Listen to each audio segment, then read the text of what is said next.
Eh, ça va faire des choses à déballer ici, hein. Salut tout le monde, c'est Jojal. Aujourd'hui, très content de vous retrouver dans cette grosse vidéo unboxing et de présentation rapide des nouveaux smartphones de chez OnePlus, le OnePlus 8 et le OnePlus 8 Pro. Ils viennent tout juste d'être officialisés. Comme d'habitude, votre humble serviteur a eu la possibilité de les avoir en exclusivité. Et si vous souhaitez être sûr à chaque fois d'être le premier à découvrir des nouveaux produits tech dès leur présentation, eh bien n'oubliez pas, si c'est toujours pas fait, de vous abonner et d'appuyer sur le bouton cloche et d'accepter bien entendu toutes les notifications, comme ça vous êtes sûr de ne plus rater aucune vidéo. Alors comme vous pouvez le voir, j'ai 3 jolies boîtes à vous faire découvrir et un autre d'un accessoire, bon c'est pas le plus important. Et ce qui est cool, c'est qu'il y en aura un à gagner avec le smartphone qui va avec. Je vous en parle d'ici quelques minutes. Alors j'ai au total 2 OnePlus 8 Pro et un OnePlus 8. Pourquoi autant? Parce que déjà nous avons les boîtes presse des deux versions des OnePlus. Je vous rappelle que OnePlus envoie à chaque fois à la presse des boîtes spéciales qui en général envoient du lourd, mais le souci c'est que vous n'avez pas la possibilité de les acheter. Cependant, il y a pas mal de personnes qui ont fait la remarque au fondateur de OnePlus et il a tout simplement décidé cette année de faire une boîte spéciale pour les premiers acheteurs et qui s'appelle tout simplement la Pop-Up Box, qui regroupe des coques, des écouteurs sans fil ainsi que le smartphone au choix, et tout ça au même prix que le smartphone, ce qui est vachement cool. Cette vidéo n'est pas sponsorisée par OnePlus, mais ils m'ont donné des codes qui vous permettent tout simplement de pouvoir les avoir après la rupture de stock qui va arriver très rapidement. Je vous mettrai ces codes dans la description. Vous retrouverez également dans la description un lien pour commander des coques de mon partenaire Rhinoshield si vous avez l'intention d'acheter un nouveau smartphone. D'ailleurs, j'en profite pour vous annoncer qu'ils ont lancé une nouvelle collection spéciale NASA, donc n'hésitez pas à checker et je vous rappelle que vous avez moins 10% avec le code JOJOL.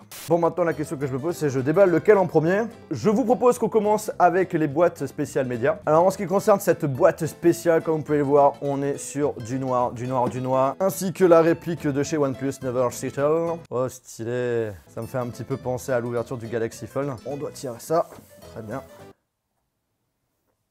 Sympa. Dans un premier temps, nous avons un grand livre qui parle du coup du OnePlus 8, c'est celui qu'on va déballer en premier. Vous avez pas mal de photos qui ont été prises avec le smartphone, ensuite toutes les informations sur le produit, les différentes nouveautés, les différentes caractéristiques. À droite, nous avons 2 coques qui sont fournies avec, donc un vert un petit peu bleuté et un noir effet tissu. Puis le plus important, la boîte du OnePlus 8. Voici donc la boîte classique, complètement en rouge, avec de face le chiffre 8, à gauche le nom du produit, à droite le nom de la marque, en dessous le logo OnePlus et à l'arrière quelques informations sur le produit, notamment j'ai la couleur noire et ils mettent bien en avant le fait que voilà, on a la possibilité d'accéder aux applications de Google, un petit moyen de titiller notamment Huawei. Nous avons dans un premier temps le smartphone qui est protégé. On va enlever la protection. Alors en ce qui concerne le design, ça ressemble vachement au 7T Pro et ça a complètement mais rien à voir avec son ancien modèle qui est donc du coup le 7T, avec justement le design de la partie objectif qui était complètement rond. Et ce qui est aussi assez frappant, c'est le OnePlus qui est ici entièrement majuscule. Personnellement, je préférais avant. On pose le téléphone de côté, on va s'y intéresser après. Le petit socle qui fait également office de emplacement pour pouvoir mettre tout ce qui est notice et également des autocollants OnePlus. Allez, attends, il y a encore un autre truc. C'est quoi ça? Alors ça, c'est super important. Le petit épingle pour enlever le tiroir nano SIM. On a l'impression d'avoir quelque chose de secret. Alors je vous laisserai faire une pause si vous voulez lire. C'est tout simplement une lettre qui a été écrite par le fondateur de OnePlus pour sa communauté. Nous avons ensuite une coque de protection transparente assez souple qui est fournie avec. Et ah ça c'est nouveau. Ça avant je crois qu'il n'y avait pas. Avec justement leur Never Settle qu'on peut voir. Puis ensuite nous avons le gros câble USB vers USB Type C ainsi que le chargeur secteur gros fatas qui permet de recharger votre smartphone hyper rapidement puisqu'on a la Warp Charge 30T. En 23 minutes, il est capable de recharger la moitié du smartphone. Alors là, comme vous pouvez le voir, il n'y a pas d'écouteurs, mais je vous rassure pour les personnes qui vont l'acheter, vous aurez le droit à des écouteurs. Alors pour information, ça sera ce smartphone ainsi que toute la boîte spéciale presse qui sera à gagner. Comment faire pour le remporter? C'est très simple. Le concours se passe directement sur l'application Happy. Je vous rappelle, c'est une application gratuite disponible sur iOS et sur Android qui vous permet de participer à plein de concours, genre les nouveaux iPhones du moment, des AirPods, des ordinateurs, des télévisions, des consoles, bref, pas mal de choses. Vous aurez dans la description les liens pour pouvoir télécharger l'application et participer à ce concours. Bon, je vous propose qu'on passe maintenant directement à l'unboxing de la version presse du OnePlus 8 Pro. Bon, c'est toujours pareil. Le gros livret avec cette fois-ci écrit OnePlus 8 Pro. Nous avons ensuite, alors là vous pouvez voir qu'il y a quand même des petites différences au niveau des coques de protection. Bon, on a la même couleur pour la première qui est donc du coup un vert bleuté, mais pour l'autre coque on a un effet carbone. Et comme vous pouvez aussi le remarquer au niveau de la partie objectif, il y a un petit peu plus de place qu'avant, tout simplement parce que ce smartphone est équipé d'un objectif que nous n'avons pas sur le 8. Donc du coup entièrement rouge avec le 8 qui est dessus, il n'y a pas le Pro qui est indiqué parce que pour eux, voilà, c'est la série 8. Cependant à gauche le 8 Pro, après pareil. Derrière, on a les informations sur le produit. Hop là, tac. On a donc du coup le téléphone avec, là c'est par contre un petit peu différent, c'est bien indiqué sur la partie protection, le petit logo sans fil, parce que oui, en effet, enfin il était temps. J'en mettais à chaque fois à OnePlus parce que pour moi, il me faut la recharge sans fil sur un smartphone. J'utilise toujours des docks sur mes bureaux, je trouve ça tellement pratique. Ils ont enfin décidé de mettre une recharge sans fil et qui n'est pas dégueu, puisqu'en 30 minutes, on a la possibilité de recharger la moitié du smartphone. Par contre, sur le 8, nous n'avons pas la recharge sans fil. Il faut bien qu'il y ait quelques nouveautés sur le 8T. D'ailleurs, en parlant de recharge sans fil, comme ça, je vous le déballe en même temps. Ils commercialisent un dock 30 watts pour recharge sans fil, qui va coûter 69 €. À première vue, ça peut paraître cher, mais en réalité, sachant que c'est du 30 watts, le prix est très correct. Stylé l'unboxing. Ça a l'air du plastique autour, effet aluminium. Oh, c'est fatas, hein. Ok, d'accord. Le câble est directement branché au chargeur secteur qui est bien gros. On voit qu'à l'arrière, on doit avoir un système de ventilation. On a le logo OnePlus. On doit bien avoir 1 mètre de câble. Il faut plutôt bien gérer au niveau de la distance avec votre bureau, où vous allez le mettre, également l'endroit où vous allez le brancher. Moi, personnellement, j'aurais pensé qu'ils allaient faire un câble USB vers USB type C. Et là, pas du tout. Donc ça peut être limité, franchement, à voir. Puis ensuite, pareil que pour le 8, la notice, la petite épingle, le petit mot du créateur. On a une coque transparente avec également le Never Settle qui est écrit dessus. Le câble USB vers USB type C et le gros chargeur secteur USB et les écouteurs que vous aurez en plus. On passe maintenant à la troisième boîte. Donc là, c'est la pop-up box complètement en rouge avec le logo OnePlus. Sur les côtés, est-ce qu'on a des choses? Non. À l'arrière, un petit code. Mais ce qui est intéressant, c'est ça. C'est que, comme vous pouvez le remarquer, c'est une boîte qui est numérotée. Donc là, c'est la boîte 7019. On ne sait pas combien il y en a dans le monde, mais on m'a dit que c'est très limité. Ça me paraîtrait pas choquant qu'il n'y en ait que 1000 en France. Ok, petit système coulissant. Donc là, on a un grand 8. Je pense que c'est un système qui s'ouvre comme ça, comme une porte. Oh, ça se surlève. C'est trop stylé. Là, on a une nouvelle boîte, cette fois-ci en blanche, avec écrit Never Settle. Ça s'ouvre comme ça. La boîte avec le OnePlus 8 Pro, ou le 8 si vous avez acheté le 8. Par contre, là, il faut que je vous le montre, parce que c'est pas la même couleur. C'est la version vert effet bleuté. Ah, waouh. Putain, elle est classe. Donc là, actuellement, on a deux couleurs, vert, noir. Et il y aura une couleur type Instagram qui va arriver prochainement. Vous aurez en plus du câble, du chargeur, de la coque transparente, les écouteurs sans fil de OnePlus, deux coques de protection qui sont les mêmes qu'on avait dans le Media Kit. En tout cas, une chose est sûre, c'est qu'au niveau de la boîte, c'est vraiment hyper classe. Je préfère largement que la version presse. N'hésitez pas à me dire en commentaire qu'est-ce que vous en avez pensé.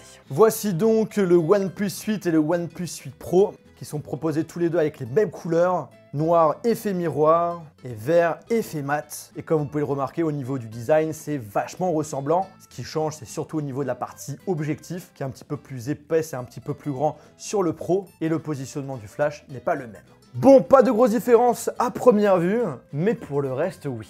Déjà, on peut parler de l'écran. Plus petit, définition inférieure, plus de bords pour le 8 avec un écran 6,55 pouces Full HD+, une fréquence de 90 Hz, un format de 29e. Derrière, c'est un petit peu pareil que sur le 7T. Sauf qu'on a une meilleure colorimétrie. Le 8 Pro, nous avons beaucoup moins de bords que le 8 avec un écran plus grand, 6,78 pouces, avec une définition plus élevée Quad HD+, un format un petit peu différent, 19,8 neuvième. On a une meilleure colorimétrie par rapport au 7T Pro. Mais surtout, et il faut que je vous le montre, affichage avancé, fréquence d'actualisation. Nous passons du 90 Hz au 120 Hz. Et là où je dis un gros bravo, c'est regardez-moi ça. On est en 120 Hz, on met Quad HD+, on switch, la fréquence est restée à 120 Hz. Donc je fais un gros bravo, franchement, à OnePlus parce que contrairement à Samsung qui propose également la définition Quad HD+, et le 120 Hz, et ben on n'a pas la possibilité d'utiliser les deux en même temps. Là, OnePlus propose vraiment la possibilité de pouvoir profiter à fond comme on le souhaite de tout ce qu'il a dans le ventre cet écran. Après, bien entendu, ça va prendre quand même de la batterie, mais vous pouvez directement dans les réglages repasser à 90 Hz en Full HD+, si vous le souhaitez. Au niveau des photos, il y a pas mal de nouveautés, notamment sur la gamme Pro. Nous avons 4 caméras avec la caméra principale de 48 mégapixels avec ouverture 1.78, un grand angle de 48 mégapixels avec ouverture 2.2, avec un angle plus grand de 120 degrés, avant c'était 117 degrés. Pareil que l'ancienne version, on utilise aussi ce grand angle pour pouvoir faire des photos macro, donc des photos ultra proches. Et là, ça a été amélioré puisqu'on peut faire un focus allant jusqu'à 2 cm. Puis ensuite, nous avons un téléphoto de 8 mégapixels avec ouverture 2.44.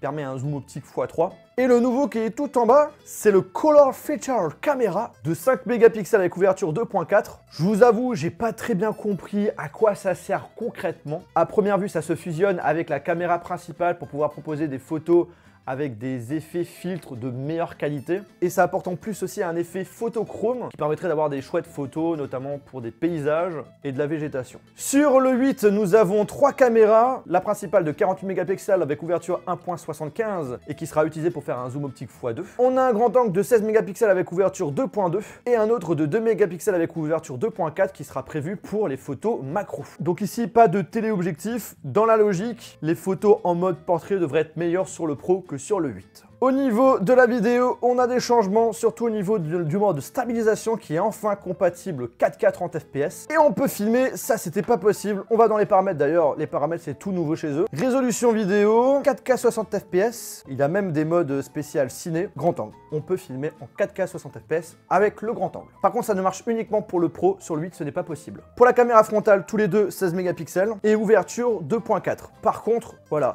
je tiens à le préciser tout de même, par rapport au Media Kit qu'on m'a donné, ils ont indiqué sur le 8 ouverture 2.0. Mais en allant dans les paramètres, ouais, super ma tête, hop là, on voit bien ouverture 2.4. Donc je pense qu'il y a eu une erreur en interne. Le gros changement, c'est au niveau du positionnement de la caméra frontale par rapport à avant, notamment pour le Pro, parce que justement, avant, il n'était pas du tout présent. On avait le système tout simplement pop-up. Donc là, c'est complètement oublié. Peut-être que la communauté voulait une sécurité faciale plus rapide. Bien entendu, super important, cette vidéo n'est pas une vidéo de test. On est sur une vidéo unboxing, une présentation rapide. Du coup, je vais pas vous donner mon avis sur la partie photo et vidéo. Surtout qu'en plus, avec le confinement, on peut pas se déplacer comme on le souhaite. Donc je peux pas vraiment faire des tests comme je l'aimerais. Pour la batterie, chaque modèle a le droit à une évolution par rapport à l'année dernière. Le 8 passe de 3800 mAh à 4300 mAh et le Pro de 4085 mAh à 4510 mAh. Dans la logique, on devrait avoir une meilleure autonomie ou voire qu'elle stagne par rapport à l'année dernière. Dans la logique, je dirais que le 8 devrait être plus intéressant que le 7T. Le 8 Pro, si on utilise le 120 Hz tout le temps, je pense qu'on sera un petit peu plus faible que sur le 7T Pro. Mais si on le laisse à 90 Hz et Full HD+, dans la logique, ça devrait être un petit peu meilleur. Et la très grosse différence entre les deux, c'est le fait qu'on a enfin la recharge sans fil et recharge sans fil inversée sur la gamme Pro. Au niveau des caractéristiques, on a tous les deux le son stéréo, la 5G, le Wi-Fi 6, le processeur Qualcomm 865. Et puis ensuite, vous avez différents modèles avec la RAM et le stockage qui changent. Je vais vous les donner ainsi que les prix, comme ça c'est fait. Le 8, 8 Go de RAM, 128 Go, on est au prix de 699 €. 12 Go de RAM, 256 Go, 799 €. Et ensuite pour le Pro, 8 Go de RAM, 128 Go, 899 €. Ensuite 12 Go de RAM, 256 Go, 999 €. Oui, on a une grosse montée entre la gamme de l'année dernière à celle d'aujourd'hui. C'est dommage, mais ça peut se comprendre vu ce qu'ils ont dans le ventre. En plus de ça, maintenant, il y a la 5G. Et en plus de cela, ils sont maintenant certifiés IP68. Et le fait de le certifier, bah, ça coûte de l'argent. Et donc, du coup, ça augmente le prix facile de 20-30 € chaque smartphone. Ensuite, l'entreprise grossit de plus en plus. Il y a plus de personnes qui bossent, etc., etc. Donc, du coup, ça suit la logique de l'augmentation. On reste quand même sur des smartphones à première vue avec un excellent rapport qualité-prix. Leur force, un très bel écran, un très beau design, la recharge rapide et enfin sans fil sur le Pro. On a des très bonnes performances et surtout une expérience Android vachement cool. Pour moi, on a la meilleure interface constructeur sur ce smartphone, c'est proche du l'Android stock. Après, pour la photo et la vidéo, je vais pas me prononcer, mais en général, chaque année, c'est l'endroit où on peut titiller OnePlus. Il va faire des bonnes photos, des bonnes vidéos, mais ça sera pas le meilleur photophone de l'année. Pour information, les précommandes commencent à partir d'aujourd'hui. Vous avez dans un premier temps la possibilité d'acheter la pop-up box. Comme c'est limité que ça va partir vite, je vous mettrai des codes dans la description si vous voulez absolument l'acheter. Après, quand ces box seront plus commercialisées, on restera sur les boîtes classiques. Et pour ceux qui achèteront le Pro, ils auront la possibilité d'avoir comme cadeau le dock de recharge sans fil. Voilà, on arrive à la fin de cette grosse vidéo unboxing. J'espère vraiment que ça vous a plu et que ça vous a intéressé. Si c'est le cas, je vous invite à lâcher un gros pouce bleu. Je vous rappelle qu'il y a un OnePlus 8 avec le kit Media Presque à gagner directement sur l'application Happy, donc n'hésitez pas à y participer. Et sur ce, on se retrouve dans une prochaine vidéo. Wouh! Je crois que c'est la première fois que je déballe autant de smartphones dans une vidéo, hein.